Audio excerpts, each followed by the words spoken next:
अगर आप चाहते हैं डिस्को स्टूडियो शक्तिमान राजा का पहला वीडियो सबसे पहले आप तक पहुंचे तो प्लीज हमारे चैनल को सब्सक्राइब करें और साथ में बेल आइकन को दबाना ना भूलें।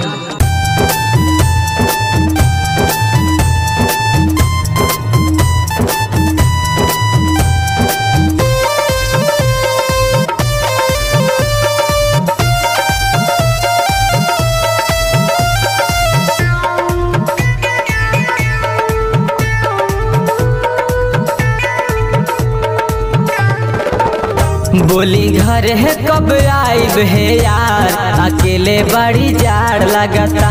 बोली घर है कब आइब भतार, देही में बड़ी जाड़ लगता। बड़ी जुल्मी मुदैया काम करे न रजैया, बड़ी जुल्मी मुदैया काम करे न रजैया। कुछ तुझात नहीं बा तो बुझात नहीं बा। बोली घर है कब आइब है यार, अकेले बड़ी जाड़ लगता। बोली घर है कब आइब भतार, देही में बड़ी जाड़ लगता।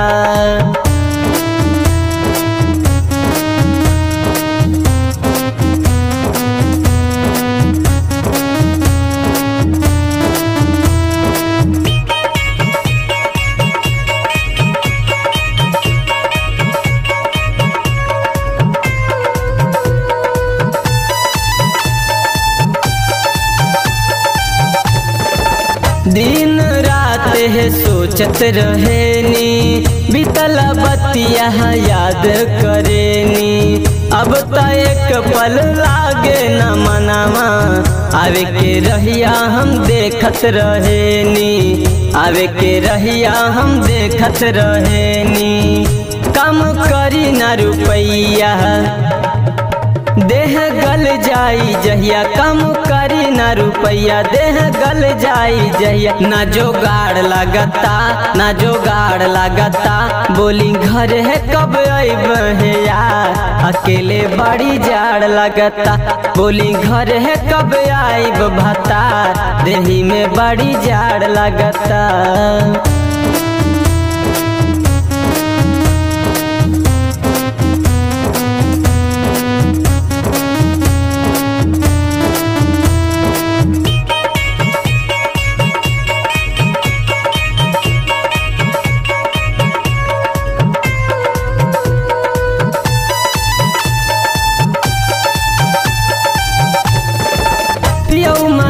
रोज कबले हम कहीं ऐसा अकेले न हमसे निभाही।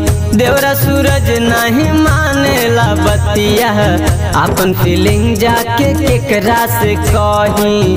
अपन फीलिंग जाके केकरा से कही।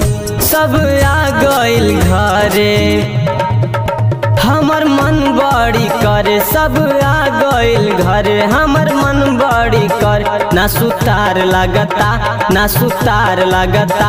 बोली घर है कब आइब है यार, अकेले बड़ी जाड़ लगता। बोली घर है कब आइब भतार, देही में बड़ी जाड़ लगता।